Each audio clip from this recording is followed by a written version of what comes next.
Hey guys, congratulations on your new camera.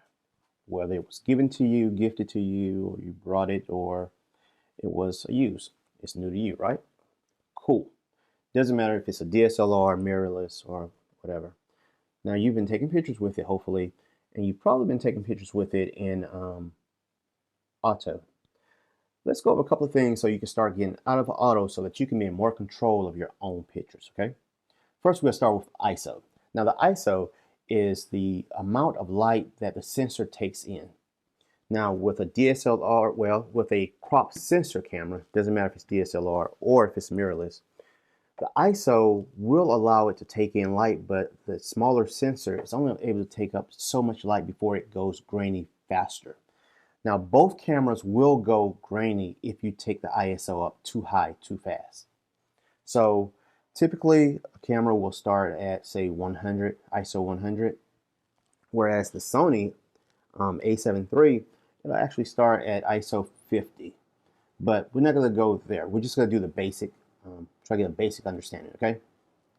So you can take a picture with ISO 100, and that's going to give you your best quality as far as the least amount of grain, the least amount of noise that's in the picture. Now, if that's your style, that's your style.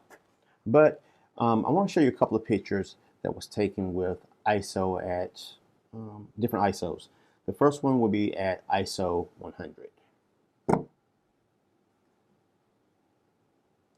ISO 200. ISO 400. ISO 1600. Now this is where I would stop with my DSLR camera because it starts getting a little grainier than I really, would like for it to go. But with the Sony, we're gonna go up to ISO 3200, ISO 6400, and ISO 10,000. Now the Sony can go much higher than that and still produce usable pictures. I say Sony, but it's just not limited to just Sony. There are other cameras, full frames, that can go up to 10,000 ISO and still produce usable images. But like I said, now if you raise the ISO too high, you're going to introduce grain. It's fine if that's your style, that's the look that you're going for. Say a grainy picture with less contrast. There's a place for that, and you are the artist, so it's your choice. So remember, ISO is your camera's sensor sensitivity to light. The lower the ISO number is, the less light that's being introduced to your camera sensor. The higher, the more light that's allowed to come into your camera sensor, but also more grain. Okay, so you decide whether you like it high or low. So let's move on to the aperture. The aperture is it's the opening in the lens, how much light is allowed to come into the lens to get to the camera sensor. So in a sense, let's see if I can try it this way. I'm gonna do it two ways, okay? If you can see my eye, the same area of my eye is exposed to all of this light, but I'm blocking the light. But as I open up, I'm allowing more light to come in, and you're able to see my eye and around my eye. But as I close down, less light. Same way this lens works, okay? Let's do it this way.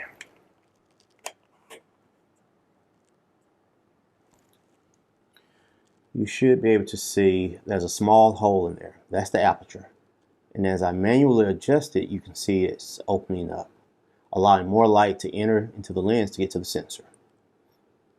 Smaller, bigger. Now the funny part about it is the lower the number is, the more light is allowed to come in. That means the hole is larger. The larger the number is, the hole is smaller. Not only is it for light, it also controls the depth of field. So when you take a picture, say with your smartphone or whatever, and you have the background blown out, that's a reproduction of what we would do with these cameras with a lower f-stop. So say for instance an 1.8, which would be a bigger opening, allowing more light to come in, but the depth of field, how much is actually in focus, is less. The higher number, say f16, is a deeper depth of field, which means more of the picture is going to be in focus. My eyes will be in focus, my ears, and whatever is behind me, and some of what's in front of me. So say, for instance, you're taking a picture out on a landscape. Well, with a higher f-stop number, and when I say higher, I mean, say, f16, you have more of what you're taking the picture of in focus. So if you have a larger group of people that you're taking, consider a higher f-stop number. So if you're taking a picture of one person, you can lower that f-stop number, which increases the opening to, say, 1.8, 2.8, 4.0. But again, if you have multiple people in that same shot, I would suggest that you change that f-stop number to a higher number so that you can get the majority of the people, well, not the majority, but all of the people in focus. Okay? And lastly, we have the shutter speed. The shutter speed determines how long the shutter is open to expose the sensor to the light. Now, the name of the game is recording light. That's all photography is recording light. Now, in saying that, it's also the absence of light. For instance, if you see this side of my face is lit by this window, but if I was to block the light that's coming in, it's a different look, it's a different tone. Now, we're talking about subtle movements of light. Yes, light is traveling around the book, but the bulk of the light that's hitting my face is blocked by this book. Now, watch again. Light, that's all it is.